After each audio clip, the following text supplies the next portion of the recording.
आपकी आधी dead body जो है वो जमीन पर है, आधी डेड बॉडी जो है वो लटकी हुई है। अपने आप को हमें दुख है, हमें पता है यहाँ की एडमिशन जब चला बचाना हमें खड़ी होती है। जो लोग इकट्ठे हुए हैं और जो लोग वहाँ से आए उनका कहना है कि हमें प्रॉपरली वहाँ इंसाफ नहीं मिला, ना डीसी साहब ले ना एसपी साहब लेने कोई इनको। और ये हमारे डिस्ट्रिक्ट में ये 2 डेड बॉडियां लगा के 5 डेड बॉडियां सारी पहुंची है। जनाब लोगों को विश्वासन दीजिए डीसी साहब। सुनो एक मिनट सर जी सर, उनको क्लियरली बताया कि इसकी इन्वेस्टिगेशन पूरी करो और हम इस पे वॉच करेंगे। दूसरा, मेरी एक रिक्वेस्ट रहेगी सभी से, जो हमारे लोग गुजरे हैं उनके पार्थिव शरीरों को लास्ट राइट्स करें और मेरे पास आ जाओ, मेरे से मिलो आके। मैं खुद सुनना चाहता हूँ कि इन लोगों को क्या क्या प्रॉब्लम्स हुई और हम ध्यान रखेंगे हमारे लोगों को जो ले में रहते हैं उनका ख्याल रखेंगे। और हमें क्या इंतजाम मिलेगा? बोले मिला। एक बात और है ना, अब हम कहते हैं कि यहाँ की उसी अलग है, वहाँ की उसी अलग है। नहीं कोई बात नहीं, कोई बात नहीं। आपने अपने सर जनाब का मैसेज लोगों तक सर पहुंच गया, लेकिन ये है कि ये कल या परसों ये लोग जनाब के पास आएंगे और वो जो मालिक में मकान है ना सर, पुलिस उसको और एडमिनिस्ट्रेशन बचाने के लिए उसको इन्वेस्टिगेट उसके ऊपर नहीं कर रही है। तो जनाब वो जो मालिक मकान है उसके ऊपर जो है प्रॉपरली इन्वेस्टिगेशन, ना बाहर डेड बॉडियां लाई गई और ना ही इनको वहां से एम्बुलेंस दी गई। और ये बच्चों को बेचारों को मजदूरी भी उधर फंसी है, चंदा इकट्ठा करके इन्होंने डेड बॉडियां यहाँ पहुंचाई हैं, तभी रोष है लोगों को। एक मिनट एम्बुलेंस का जो भी खर्चा होगा जी ओके।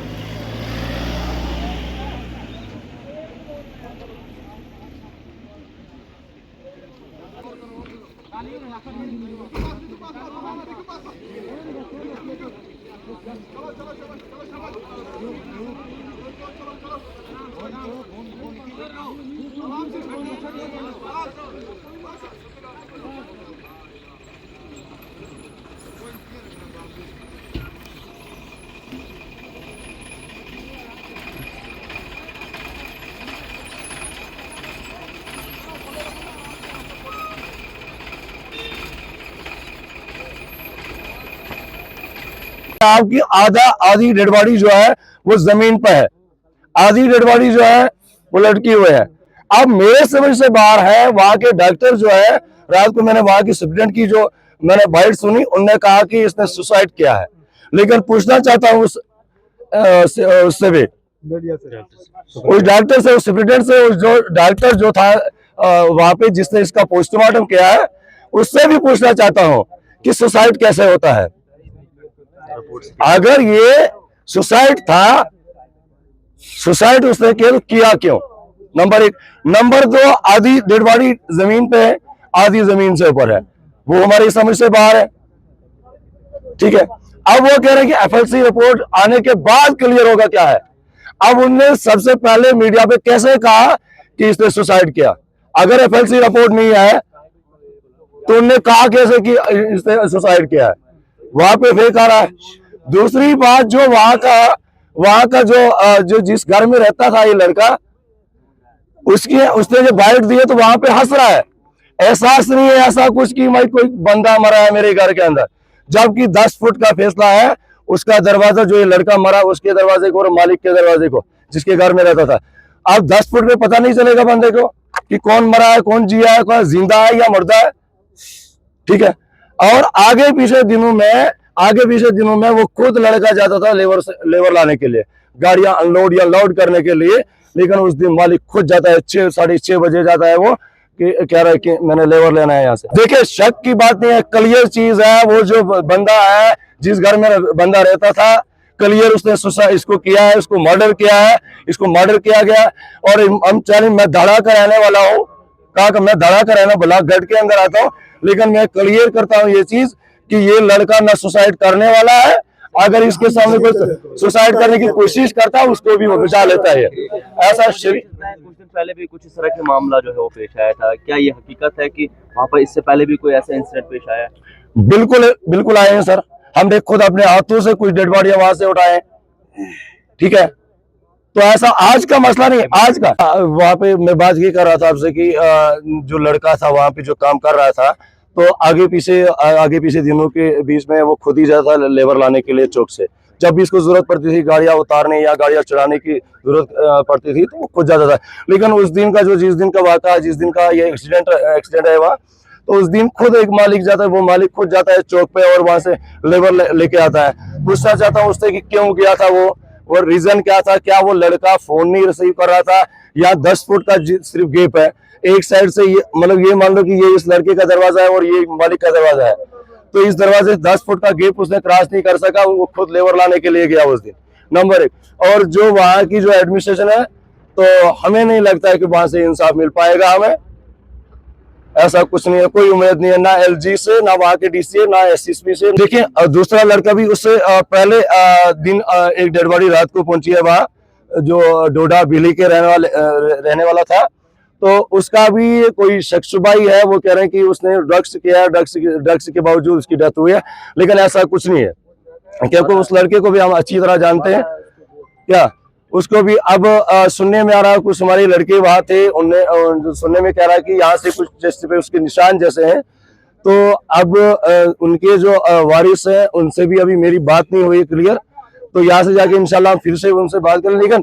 लेकिन मैं ये कहना चाहूंगा, ये सदाम जो लड़का था वहां पे, तो इसकी जो मौत हुई, ये क्यों हुई, कैसे हुई, पूछना चाहता हूँ वहाँ के एडमिनिस्ट्रेशन से। वहाँ का फेलियर जो है, ये देखिए पुलिस का कॉपरेशन बिल्कुल तो मिसबिहेव रहा हुआ, बिल्कुल मिसबिहेव रहा। हर वीडियो के अंदर देख रहे हैं कि वो सारे के बिना का बात नहीं कर रहे हैं, नंबर 1। नंबर 2, हर ऑफिसर ने डोडा से जो जितना भी हमारा एडमिनिस्ट्रेशन था, इन्होंने ट्वीट किया वहाँ के डीसी को, वहाँ के एसएसपी को, वहाँ के जितने भी ऑफिसर थे उनसे बात हुई, उन्होंने आश्वासन दिया कि हम एम्बुलेंस देंगे, लेकिन बाद में जो एम्बुलेंस दे रहे थे वहां से, फिर लेकिन वो बिस्कुट डब्बी से छोटी थी। तो सबसे बड़ी शर्म यह है, वो प्राइवेट बच्चों ने फिर किया, इनने मेरे से बात की, मैंने कहा कि आप एक काम कीजिए, आप टेम्पो में लाइए उनको, क्योंकि जबकि हमारा सफर जो था लद्दाख से जम्मू 1 घंटे का सफर था, लेकिन 40 घंटे लगे हमें लद्दाख से यहाँ तक।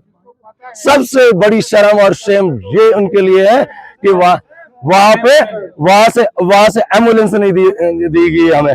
बड़ा अफसोस होता है कि आज का वाक़ा नहीं है, आज का वाक़ा सदियों का, अब आज से पहले 10, 15, 20 साल की बात कीजिए आप, जबकि हमने अपने हाथों से वहां से डेड बॉडी उठाए। जब डोडा का कोई बंदा मरता है वहां पे, तो साले के बिना बात नहीं कर रहा है, कोई ऑफिसर चुपना नहीं देता है, बात नहीं करने देता है वहां पे। क्या ये राइट नहीं लगता? जबकि एक जम्मू कश्मीर, लद्दाख और जम्मू कश्मीर एक था, आज अगर यूनियन टेरिटरी अलग हुआ, देखिए वहां की एडमिनिस्ट्रेशन, कॉर्पोरेट लोग नहीं बदले हैं, वहां के लोग जो है वो नहीं बदले हैं, वहां की एडमिनिस्ट्रेशन जो है वो बदली है, उनको चेंजिंग आई है। अब समझ हमारी समझ से बाहर है, वजह क्या है? ये तो बिल्कुल समझ से बाहर है। इसका मतलब तानाशाह हुकूमत है, वहाँ तानाशाही हुकूमत है, ऐसा कुछ कोई सिस्टम नहीं है, कोई मरे, कोई जिए, कोई कुछ हो। उसके बाद जब मीडिया पे उस बंदे ने बयान दिया, बाइट जब दी, वो हंस रहा है, उस पे हंस के बयान दे रहा है वो। यार शर्म नहीं आती है उसको? जब उसके घर के अंदर एक मर्डर होता है, मर्डर होने के बावजूद भी वो हंस रहा है मीडिया पे, शर्म आनी चाहिए उसको। अब एडमिशन, वहां की एडमिशन से क्यों नहीं उसको अरेस्ट कर रही है अभी तक? एफआईआर क्यों नहीं लग रही है? देखिए सुनने में आ रहा है कि लगी है, लेकिन मुझे नहीं लगता है। अगर वो एफआईआर लगी होती तो उसको अरेस्ट क्यों नहीं किया अभी तक? क्या मांग करते हैं? देखिए वहां के एलजी से फिर हम गुजारिश करेंगे, वहां के एडमिशन से फिर गुजारिश करेंगे कि अगर हमें इंसाफ नहीं मिला तो जम्मू कश्मीर के जो हमारे एलजी बैठे हैं उनसे भी हमारी गुजारिश है, और प्राइम मिनिस्टर से भी हमारी गुजारिश है कि अगर इसको 2 हिस्सों में बांट लिया तुम लोगों ने, अगर इसको आपने जम्मू और लद्दाख को अलग किया, तो जम्मू के लोगों को इंसाफ दिलाओ, वरना तुम भी ठीक नहीं रहोगे। देखिए सबसे पहले ब्रवेश जी आपका शुक्रिया, बड़ा दुख भरा मामला है और पूरा इलाका जो है इसके सोग में डूबा हुआ है। एक ब्योली डोडा का नौजवान जो बेचारा अपनी जान गवा बैठा लेके अंदर, और दूसरा हमारा जो पड़ोसी लड़का था जिसका नाम अकील था। मेरा कहने का ये मतलब है कि ये इन लोगों का कहना है, जो लोग वहाँ से आए, कि हमारी वहाँ ना कोई सुनवाई हुई, ना प्रॉपरली जो होना चाहिए था वहाँ की एडमिनिस्ट्रेशन ने, डीसी साहब ने, एसपी साहब ने, एलजी सरकार ने जो इनको विश्वासन देना चाहिए था वो इनको नहीं मिला है। ये अपना मतलब जो इनको जो दुख है, जो वहाँ से जब इन्होंने डेड बॉडियाँ उठाई, वहाँ इनको लिफ्ट के लिए जो है बायर अगर वो जम्मू करते तो दा बेस्ट रहता। वहाँ से 2 घंटे का सफ़र था तो डोडा पहुँच जाते तो 30 घंटे का सफ़र करना पड़ा। उसी मामले में लोगों ने अपना जो है गुस्से का इजहार किया और साथ ही साथ में जब हमारी बात डीसी डोडा, एसपी डोडा से हुई तो उन्होंने विश्वासन दिया कि हम एसपी ले, डीसी ले से बात करके और वहाँ के गवर्नर इंतजामिया से बात करेंगे और इस मामले में फेयर इन्वेस्टिगेशन करवाएंगे। ये डीसी डोडा हरविंदर सिंह जी का और मोहम्मद असलम जो एसएसपी साहब थे उनका कहना था।